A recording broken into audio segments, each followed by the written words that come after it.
15 kasus mega korupsi yang berhasil diungkap di era Jokowi.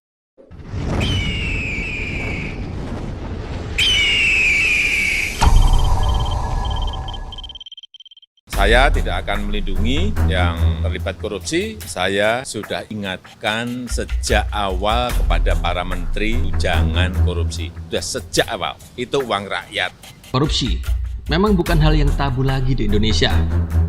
Transparan International merilis laporan bertajuk Global Corruption Barometer Asia, dan Indonesia ternyata menempati posisi ketiga sebagai negara yang terkorup di Asia.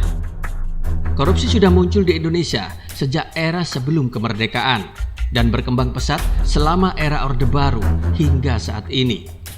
Sekarang, korupsi sudah dianggap sebagai suatu kebiasaan. Bahkan, banyak sekali kasus-kasus korupsi di Indonesia yang terjadi setiap tahunnya.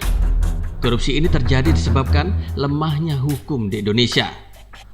Awal mula terjadinya korupsi pada era Orde Baru dikarenakan adanya perubahan kebijakan ekspor menjadi sistem sentralistik. Kebijakan yang tidak lagi dipegang daerah, melainkan dialihkan ke pemerintah pusat.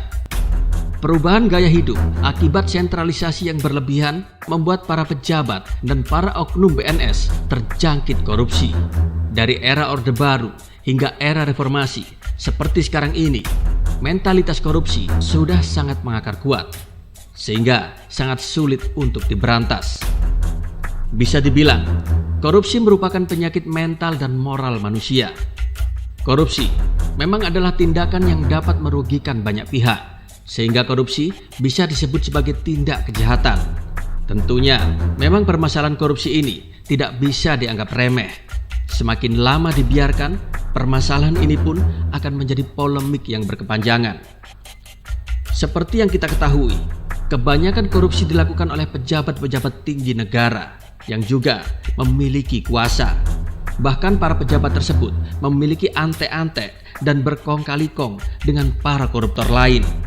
Mereka menyalahgunakan kekuasaan untuk melakukan korupsi serta memperkaya diri sendiri. Di zaman SBY, memang tidak banyak kasus korupsi yang bisa diungkap. Bahkan, kasus-kasus korupsi di zaman SBY malah banyak yang terungkap di zaman Jokowi. Rata-rata, memang kasus korupsi bisa terungkap saat di periode Jokowi. Sehingga hal itu menjadi pertanyaan besar.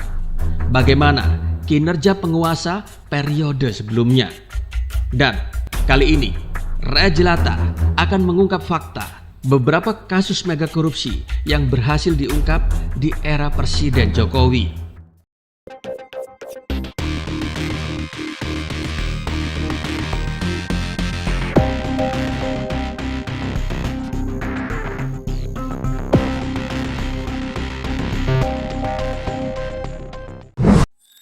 Kasus korupsi kondensat. Pemirsa, 3 orang telah ditetapkan sebagai tersangka kasus korupsi kondensat. 2 tersangka sudah ditahan, sedang 1 tersangka lain masih berada di Singapura. Kasus korupsi Asabri. Jaksa Agung dan Ketua BPK hari ini menyampaikan penghitungan kerugian negara terkait dengan dugaan tindak pidana korupsi pengelolaan dana investasi PT Asabri. Jumlah kerugian dalam kasus ini mencapai 22,78 triliun rupiah. Kasus korupsi Jiwasraya. Jaksa Agung RI menetapkan 14 tersangka baru dalam kasus mega korupsi asuransi Jiwasraya. 1 diantaranya merupakan pejabat Otoritas Jasa Keuangan atau OJK berinisial FH. Kasus korupsi Bank Senturi. Saat ini Budi Mulya menjadi terpidana tunggal skandal Bank Senturi. Namun pada tahun 2012 bukan hanya Budi Mulya tetapi juga Siti Fajriah selaku Deputi Gubernur Bank Indonesia. Kasus korupsi BLBI. Pada kasus lain, saudara, sidang kasus dugaan korupsi penerbitan surat keterangan lunas SKL BLBI dengan terdakwa Syafruddin Arsyad Temenggung digelar di Pengadilan Tipikor Jakarta. Kasus korupsi Pelindo II. KPK ini menahan mantan Direktur Utama PT Pelindo II, RJ Lino. Ia ditahan setelah rampung menjalani pemeriksaan sebagai tersangka kasus dugaan korupsi di PT Pelindo II. Kasus korupsi PT Antam.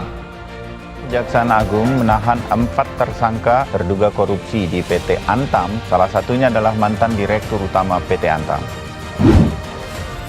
Kasus korupsi Kota Waringin Timur. Bupati Kota Waringin Timur, Supian Hadi, tersangka kasus korupsi. Ia diduga memanfaatkan jabatannya untuk memperkaya diri terkait dengan izin pertambangan. Kasus korupsi EKTP.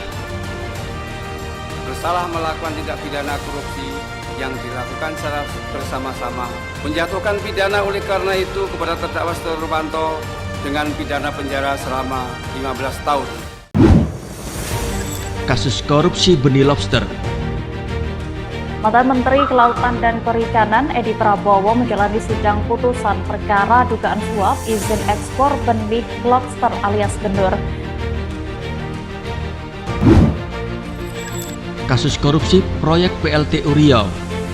Terdakwa kasus suap dan gratifikasi proyek pembangunan PLTU Riau 1 Eni Maulani Saragi kembali menjalani proses persidangan di Gedung Pengadilan Tindak Pidana Korupsi Jakarta. Kasus korupsi Badan Keamanan Laut atau Bakamla. KPK menetapkan 3 tersangka baru dalam kasus suap pengadaan satelit monitoring di Badan Keamanan Laut. Kasus korupsi pengadaan mesin Airbus di PT Garuda Indonesia. Jaksa Penuntut Umum KPK mendakwa Emir Syah menerima uang suap dari mantan dirut PT Mugi Rekso Abadi, Sutikno Sudarjo, sebesar 5,8 miliar rupiah. Kasus korupsi Bansos. Komisi Pemberantasan Korupsi menetapkan 3 orang tersangka dalam kasus korupsi Bansos COVID-19 di Bandung Barat. Salah satu tersangka merupakan Bupati Bandung Barat, AA Umbara. Kasus korupsi BPJS Tenaga Kerja. Kepala Pusat Penerangan Hukum Kejagung Leonard Ebenezer Simanjuntak akan memeriksa 20 orang saksi atas dugaan korupsi di Badan Penyelenggara Jaminan Sosial atau BPJS Ketenangan.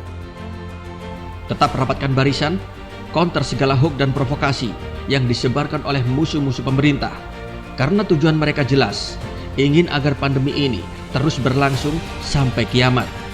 Mari kita bersama jaga Jokowi, jaga NKRI. Jayalah negeriku, jayalah bangsaku. Bravo NKRI.